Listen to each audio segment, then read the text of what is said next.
back to Between the Ribs with Jonathan Morris on Florida Man Radio. No, I just think it's cool.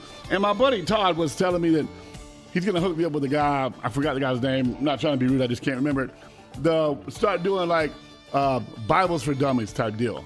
And I'm not saying I'm better than anybody, but I just have a weird way of seeing things and understanding them. You can definitely break it down very country to make it very simple. And I think that's our problem. I think too many people try to sound so smart, like I'm a theologian. It's like I need things broken down as if I was a kindergartner. All right, so check this out. You ready? Check this out. In the Bible, God talks about a woman in her cycle and how the man is supposed to give her rest and leave her alone and don't mess with her during that time. Okay? In the Bible, God talks about a woman not denying her husband his pleasure, a man not denying his wife the pleasure. God talks about how your body is not your own once you get joined into a covenant of marriage, that like my body actually belongs to Amy and Amy's body actually belongs to me. This is all on the pages of Scripture, all right? God actually talks about, and this is Old Testament, right? Just so everybody understands, but God's principles do not change, right? Practices change, but principles don't. God actually warns about letting your seed hit the ground. I have heard that. And I'm not judging anybody, but that's one of the reasons like you're not supposed to like self-masturbate, because where else is your seed gonna go, right? Do you understand? And that's why the two are supposed to become one, because if God is the author of life, God will give you the baby at the time He wants you to have the baby. It doesn't it doesn't care about how many times the process stays.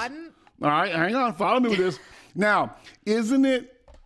To me, it's not ironic. To me, it's like, wow, you can tie all this together. So this that is the dog that is not a belly. I thought for a minute that your belly was growling. That is the dog. That's continue. Brody at the delivery man. So think about this.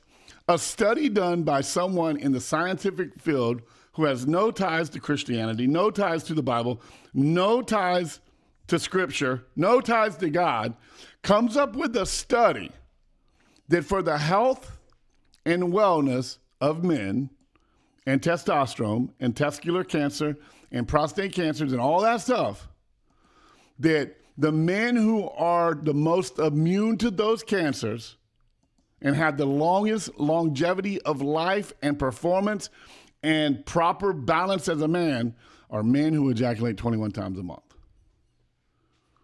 All right, then. And I thought, well, man, that's right out of the pages of Scripture. Because if a man and a woman lay together every night, all right, except for... Every night? Yes, or twice on Tuesdays, all right? And if then you allow, then you have the time away for the woman, but, and this may sound very barbaric, guys, if it does, I'm sorry. You have the time before your lady starts when she's not feeling well, and you're a gentleman, you're taking your time, you're just rubbing her back, rubbing her feet. I call them NSTs, non-sexual touches. Okay. So sometimes Amy and I will request, hey, can I do a back rub, NST back rub? Yeah, that means non-sexual touch back rub. All right. And then you have the time where they actually, the cycle is going on. And then you have the couple of days afterward where the woman may not be feeling the most secure or fresh or whatever word you want to use. I'm so glad you have so many daughters. It seems like you understand this. I understand. More than a normal man. And that's why I'm talking about it, because I think there's so many dudes out there, men out there, that don't understand women.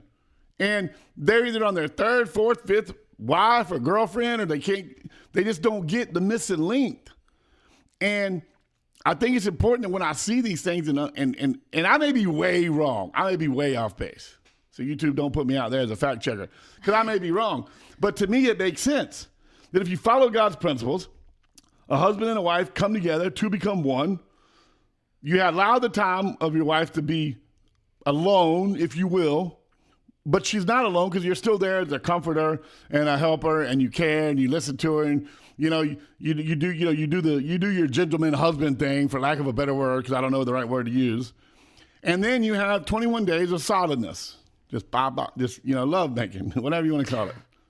No, see how I ruined it? Because I almost said splack packing. So not only do you complete, and there's never loneliness, there's never isolation, you never have to worry about your partner. You are together And I'm not saying like you got to come up with a schedule. Don't misquote me. Amy and I we get in when we fit in, you know?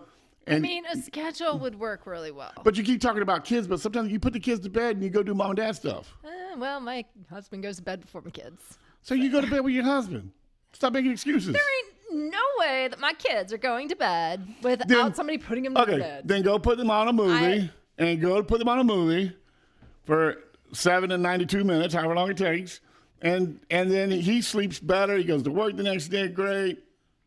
Try it for 30 days. See what happens.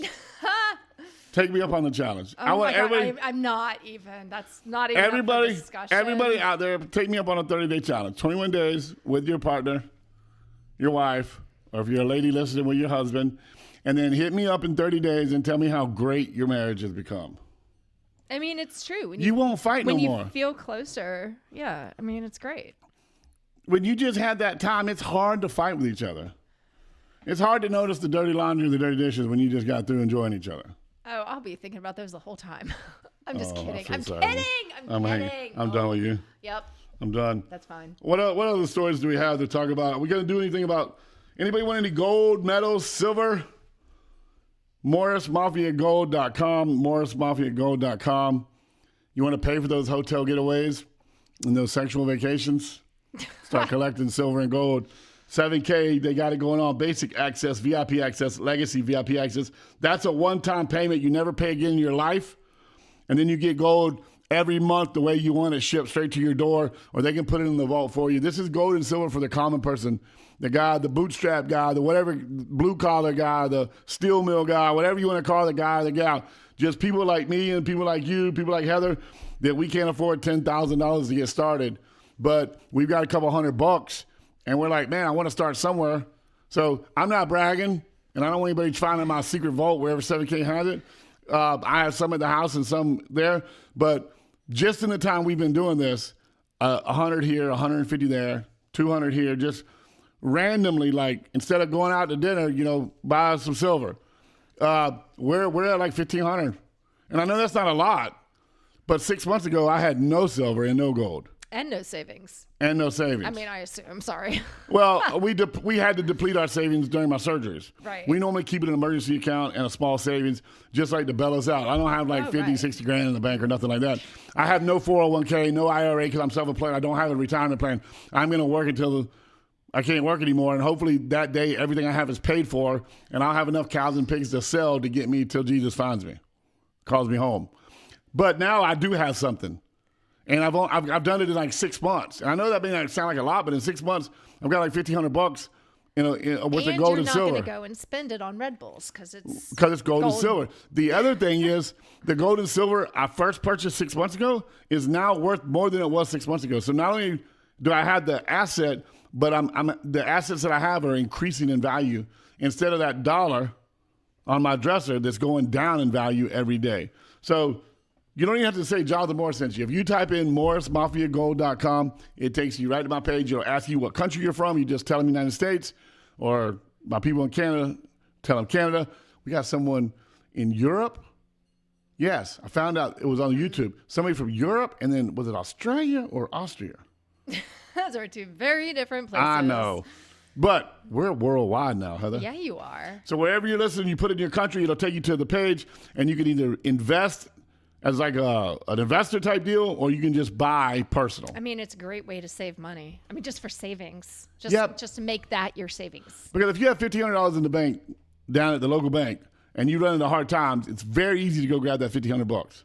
Yeah, but if you got $1,500 or $2,000 in gold and silver, it's still there if you need it. You can cash it in, but you really got to think about it. And then you got to go do it. And normally by then you've worked yourself out of the problem. And then you still have your savings. Yeah. It's pretty cool. So what's going on at the shop this weekend? Or down at Morris Family Farms, Organic Meats at 101 North Country Club Road in Lake Mary. We got a Turkish Kangal. I don't know what that is. It's a livestock guardian dog.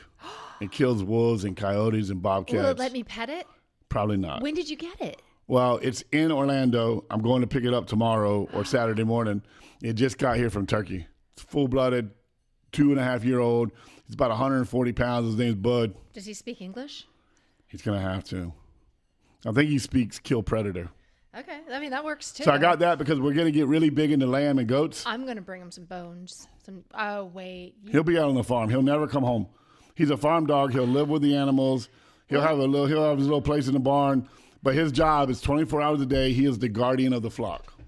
That is... When you're raising out next to the country or way out in the rural areas, coyotes, bobcats, foxes, wolves, bears, depending on where you're at. Oh, yeah, we got bears. Panthers, mountain lions, depending on where you're at. They will come in and take lambs and goats like it's nobody's business. So we got the Kangol, and that's pretty cool because now I can grow a bunch of lambs and a bunch of goats, and I ain't got to worry about it. He'll protect the chickens. That's helpful. I saw a video of one of these dogs with like some open pasture chickens. Because part of the reasons you can't raise open pasture chickens in Florida is the hawks, the eagles, the raccoons, the bobcats, the snakes, right? So there's a video of this dog laying in a field, flat. All the chickens are around him. You can hardly see him. And a hawk comes flying in, like hawks do, and he jumps off the ground and grabs the hawk out of the air and kills it. And has a nice little dinner for himself. No, they don't eat. No? They don't eat them. So the thing about the Kangol and the great, you'll see when he's protecting you. The Kangol, the Great Pyrenees, other livestock dogs like that, their big thing, and it's in them by nature. So they'll take a coyote and they'll separate the body parts of the coyote by force, and they leave it scattered out in the pasture on the perimeter. So if another predator is going to come into the farm, they've got to pass that dismantled coyote or dismantled wolf and see that to know, there's something in here that will kill me and do this to me. So you don't even clean up the dead animal when it gets... No, you let the buzzards eat it and let it sit out there. Well, that way the other predators that are out circling, that's a Kangol. No, is that a Turkish Kangol? Oh, Turkish. Yeah, well, I mean, yeah, it is. So do you have a name? Bud. Bud. There's Bud. Okay. Did it come with that name or you picked it? That's the name he came with. He's 2.5 years old. I'm not changing his name. You can change it. I'm not changing the dog's name. Whoa. Is that how big he is? Okay, this is the first picture. Let me see this. Okay, well, it's okay. Oh, the first picture you showed me didn't look like him. This is him right here. This is Bud. Okay, I've got that. That's exactly what Bud looks like right there. Put it on your camera. That's what Bud looks like. Yeah, that's exactly what Bud looks like. They're massive. They're great. And they're going to help us raise our animals. All right, Organic Meat, Sports Friendly Farms, Between the Ribs. Guys, listen, I need you to do me a solid. I need you to go to, if you're on Facebook, hit some stars. Load me up on stars, please. On YouTube, please hit the subscribe button. Share and ask your friends to subscribe.